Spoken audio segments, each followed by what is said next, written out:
หลังจากที่เราลง Windows ใหม่เนาะมาบัดนี้วิธีเปลี่ยนภาษาเนาะหรือว่าเอาปุ่มภาษาออกมาเนาะปกติบางเทื่อมันก็จะมีอยู่แล้วแต่ว่าถ้าผู้ใดมีปัญหาปกติปุ่มเปลี่ยนภาษามันจะอยู่อันแถวนี้เนาะแต่บัดนี้มันบ่เห็นสิมาเปิดต่อมาสิมาเปิดเนาะก็เริ่มเข้ามาใน Windows หรือว่ากดปุ่ม Windows เข้ามาใน Setting เนาะแล้วก็มาเลือกtime and language หลังจากนั้นก็เลือกตัวที่3เนาะเลือก language หรือว่าภาษาแล้วก็มันจะมีปุ่มให้แอดอันภาษาขึ้นไปเนาะก็กดแอดแล้วก็พิมพ์เสิร์ชหาภาษาลาว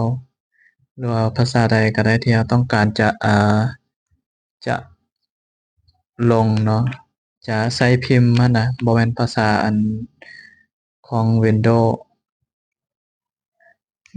แต่มันเป็นภาษาที่เราใช้พิมพ์เนาะเข้ามาเลือกเนาะเป็นภาษาลาวแล้วก็กด install ไปหลังจากนั้นก็จะมีปุ่มภาษาขึ้นมาเนาะก็ถือว่าสำเร็จแล้วก็กด Windows บวก Space ก็ถือว่าเป็นคีย์ลัดในการเปลี่ยนภาษาแบบไวๆเนาะก็ได้ในที่นี้ก็จะเพิ่มเป็นภาษาไทยเต็มเนาะเพราะว่ามาพิมพ์มาการตั้งค่าเวลาบัดนี้มาปิดset time ปกติมันจะเป็น2โมงแต่ว่าเวลาจริงมันจะเป็นตอนค่ำๆหน่อยหนึ่งละเนาะมาปิดset time auto อันนะหลังจากนั้นก็มาเลือกเป็นเขาเอิ้นว่า time zone เนาะปกติ default ของมันจะเป็นโซนอเมริกาเหนือเนาะหรือว่าแคนาดา US พวกนี้เนาะเราต้องมาเปลี่ยนเป็นtime zone ของเราเนาะเป็นของเอเชียเราหรือว่าไผสะดวกจะพิมพ์เอาก็ได้เนาะแต่ว่าในที่นี้ข้อยสิมาแบบเลือก time zone ให้มันเปลี่ยนให้ออโตเนาะก็มาหาtime zone ที่7เนาะ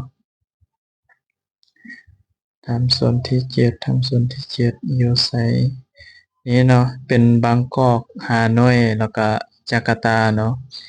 UTC 7เนาะหรือว่าถ้าเรียนมัธยมก็เอิ้นบัวโมง7บัวโมงที่7หลังจากเรากดแล้วมันก็จะได้เป็นเวลาจริงของเราเนาะหรือว่าไผสะดวกก็พิมพ์เอาก็ได้เนาะหลังจากนั้นก็เปิด Set Auto เนาะส่ำนี้ก็เป็นที่สำเร็จเรียบร้อยแล้วเนาะ